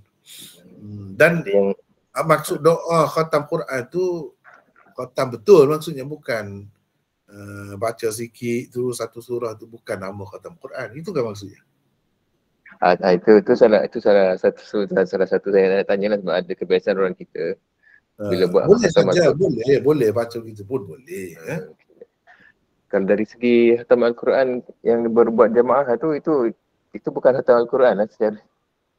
Kalau ada pun tadilah nanti saya akan sebut, sebab kita ada dua lagi contoh ketiga, contoh keempat. Saya akan kemukakan di sana ada riwayat yang sahih daripada Anas bin Malik. Dia ada buat begitu. Jadi berdasarkan, kalau kita berdasarkan ikut sahabat itu boleh. Cumanya jangan bila dibaca doa tu anggap doa tadi sebagai doa Nabi apa. Itu tak boleh. Nak doa tak jadi masalah. Boleh. Itu dilakukan oleh orang-orang dulu pun dilakukan. Baik. Barakallahu fiik. Ada lagi yang lain, silakan. Minta maaf Maulana, rupanya ada satu lagi ni. Ya, sila. Tentang doa khatam Quran tadi, dalam tu ada sebut wajalhu li imama wa nura wa huda wa rahmah. Ada 4 perkara tentang Quran ni. Adakah Al-Quran jadikan Quran itu imam, nur, huda, hidayah dan rahmah ni ada disebut dalam hadis Nabi. 4 perkara dikatakan Al-Quran ni. Dia sebenarnya dalam Quran sendiri ada benda tu. Ada. Maknanya kandungannya tak salah lah. Tak ada salah. Quran itu nur, Quran itu rahmat. Itu semua ada. Quran itu imam, semua ada. Dalam Quran sendiri, mana kuatlah. Tidak ada percanggahan, bahkan sesuai dengan Quran. Sebab itu saya kata boleh, sekadar nak baca tu boleh. Cuma kita yang belajar hadis ni kena sedar bahawa nak dikaitkan dengan Nabi tak boleh. Itu saja. Okay, terima kasih Maulana. Sama-sama. Ada lagi yang lain, silakan. Assalamualaikum Maulana. Waalaikumsalam warahmatullahi wabarakatuh. Kalau tadi solat apa? Solat temang tu tak? Solat teman, ya. Dia memang kita makruh, dia bukan asal. Tidak ada asalnya tak? Maulana tak? Lepas tu kalau hak tunggu kubur tu, hak dia khatam Quran buat 7 hari, ada sampai 40 hari tu, dia sama juga ke dia ada asal juga? Sama juga, tak ada semua. Saya teringat ada lama dah, orang tua tu pun dah tak ada, meninggal lama dah. Dia kawan ayah saya. Memang dia orang alim lah. Dia asalnya Indonesia, kemudian dia mari menetap di Malaysia ni. Belajar sama dengan ayah saya dulu. Kemudian dia rapat lah, selalu pergi mari. Kalau pergi mari, ayah saya cerita, kata inilah satu orang kalau dia bertemu, dia tak akan bercakap. Suka hati dia biar apa ni, macam-macam tentang urusan dunia tak ada. Dia mesti cakap pasal ilmu. Mesti akan buka kitab. Tengok. Dia pernah tanya saya, bila dia tahu saya balik daripada Pakistan dan saya belajar hadis apa sana, dia tanya saya. Dia tanya, dia nak tahu dalam Bukhari ada ke tidak hadis tentang sembahyang teman. Boleh jadi dia nak uji saya ke, ataupun memang dia tanya sungguh, wallahualam, saya tak tahulah. Tapi saya kata setakat yang saya belajar, yang saya baca, tak ada. Dan kalau dalam Bukhari itu jauh. Kitab-kitab hadis yang lain pun tak ada. Usah ke Bukhari. Bukhari itu lagi ketat sebenarnya. Dia senyum. Tak apalah. Jadi nak ceritanya dia tahu. Memang makruf sebenarnya di kalangan orang-orang dulu. Cuma yang benda tu kalau ditanya dalam hadis tak ada. Dan tak perlu pun. Sebab tadi kan hadis yang sahih yang kita baca tadi. Amalan soleh kita sendiri akan jadi teman kita. Dengan sendirinya Tuhan bagi. Kita niat ke, tidak niat ke, kita sahu ke, tidak tahu ke, memang begitu. Jadi untuk apa tujuan orang sembahyang teman tu nak suruh ada teman macam tadi lah. Dah hadis tu ada, dah nak buat apa lagi? Memang jelas dah ada teman. Tapi teman tu bagi daripada amalan kita sendiri. Bukan kerana orang sembahyang untuk kita, orang khatam Quran untuk kita lalu mari teman. Tak pernah ada macam tu. Dalam hadis tak pernah. Yang ada tu kita sendiri. Mungkin kita baca Quran banyak ke, ya itu amal soleh kita lah. Itulah yang akan jadi teman kita. Itu yang soleh, yang sahih. Dah ada dah begitu, untuk apa lagi buat benda-benda yang tak tahu mana asal punca dia ni. Tak perlu dah. Wallahualam. Cukup lah setakat itu ke. Untuk hari ni sekadar itu dulu lah. Besok insya-Allah kita akan bertemu lagi insya-Allah. Wallahualam. Wa akhiru da'wana alhamdulillahirabbil alamin. Assalamualaikum warahmatullahi wabarakatuh. Waalaikumsalam. Waalaikumsalam. Jazakumullah Maulana.